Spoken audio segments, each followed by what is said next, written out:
Assalamualaikum warahmatullahi wabarakatuh. Halo anak-anak, selamat pagi. Gimana kabarnya hari ini? Semoga semua dalam keadaan sehat ya. Baiklah, anak-anak, sebelum pembelajaran kita dimulai hari ini, marilah kita berdoa. Tolong untuk ketua kelas dipimpin doanya ya. Kita berdoa di dalam hati saja. Berdoa dimulai. Baik, berdoa selesai. Baik, sekarang ibu mau tanya, siapa yang tidak masuk hari ini ya? Tolong teman-teman semuanya dicek teman-temannya. Dilihat kiri kanan, siapa yang tidak masuk. Ya bagus, ternyata teman-teman hadir semua ya. Baik, kita mulai pembelajaran hari ini ya anak-anak. Ibu mau tanya, apakah kalian masih ingat dengan materi di minggu lalu yang udah ibu jelaskan? Ayo, siapa yang masih ingat dengan materi minggu lalu? Yaitu tentang materi gaya belajar anak-anak. Ibu mau tanya satu-satu nih, apa itu gaya belajar, tentang bagaimana teknik dalam visualnya. Ayo, siapa yang masih ingat sama penjelasan tentang bagaimana visual di dalam gaya belajar? Siapa yang bisa jawab? Angkat tangan ya. Ya bagus, ternyata visual itu adalah belajar dengan cara melihat. Ternyata visual itu termasuk dalam macam-macam gaya belajar ya anak-anak. Selain visual itu ada apa sih yang sudah ibu jelaskan di minggu lalu? Ayo, yaitu ada auditorial dan kinestetik. Jadi ibu mau menjelaskan kembali tentang apa sih gaya belajar dalam auditorial. Jadi gaya belajar auditorial adalah belajar dengan mengedepankan indera pendengaran atau telinga ya teman-teman semuanya. Misalnya nih, contoh seseorang mendengarkan materi atau informasi lewat podcast dan mendengarkan informasi dengan mendengarkan cerita dari sumber di mana saja, seperti entah itu mendengar lewat radio yang sedang disiarkan di waktu tertentu teman-teman semuanya, dan di mana saja, seperti entah itu kita menonton televisi, tapi itu visual ya anak-anak. Mungkin ada campurannya di dalam informasi tersebut, entah itu lewat visual dan auditorial, tapi lebih ke bagaimana kita mendengar auditorial itu lewat radio.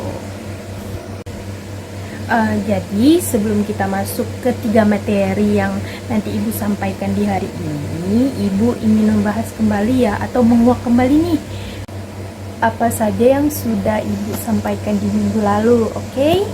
Ibu mau menjelaskan kembali nih, apa itu definisi gaya belajar. Jadi, definisi gaya belajar itu adalah respon siswa dalam menyerap, mengatur, dan mengolah informasi sebagai bentuk kecenderungan siswa dalam mengadaptasi suatu pendekatan pembelajaran tertentu.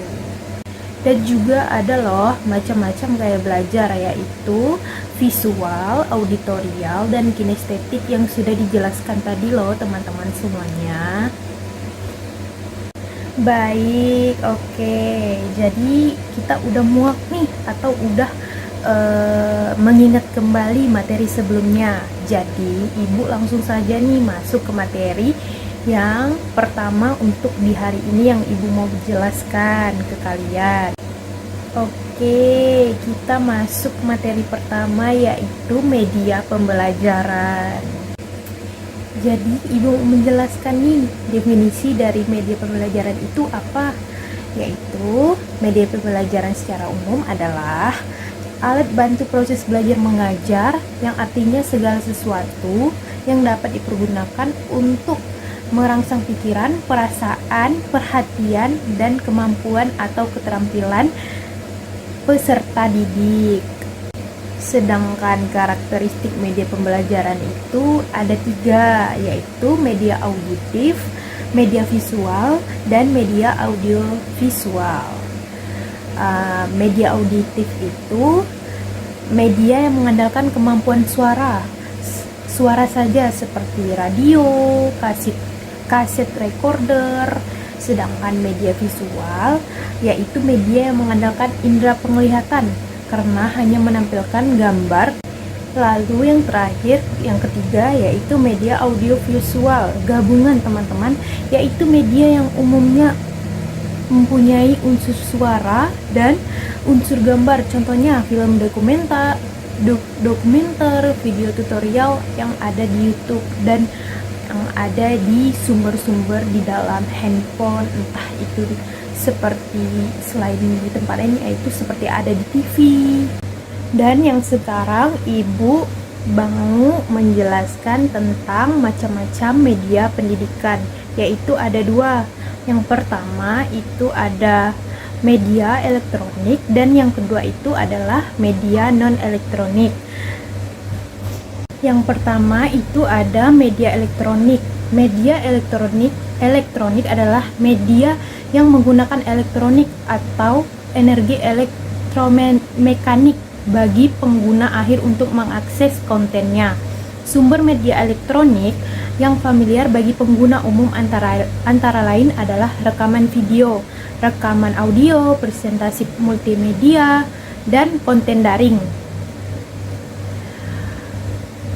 Media elektronik dapat berbentuk analog maupun digital, walaupun media baru pada umumnya berbentuk digital. Contohnya ada overhead projector atau OHP, merupakan alat yang digunakan untuk memproyeksikan objek melalui bahan transparan. Namun sekarang telah tergantikan oleh LCD proyektor. Dan yang kedua ada film dokumenter. Pada umumnya film yang ditampilkan di CCTV, pesan moral dan pendidikan yang dapat memotivasi peserta didik. Dan yang ketiga internet atau e-learning. Media ini telah memberikan perubahan yang besar pada cara orang berinteraksi dengan dunia luar, khususnya pendidikan.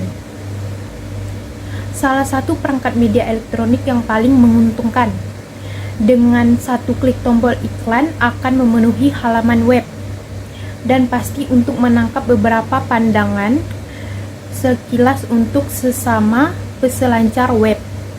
Ini tidak hanya menyebar melalui media elektronik, tetapi dapat menguntungkan pencipta halaman web sepanjang waktu. Lalu yang kedua itu ada media non-elektronik. Media non-elektronik itu adalah media visual yang menyajikan fakta, ide atau gagasan melalui penyajian kata-kata, kalimat, angka, dan simbol atau gambar.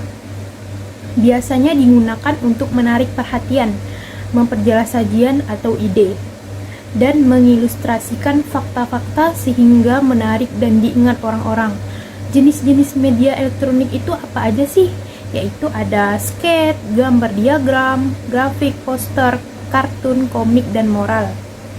Dalam kaitannya dengan pengembangan media bimbingan dan konseling, hanya disajikan penjelasan pada brosur atau leaflet, poster, dan modul.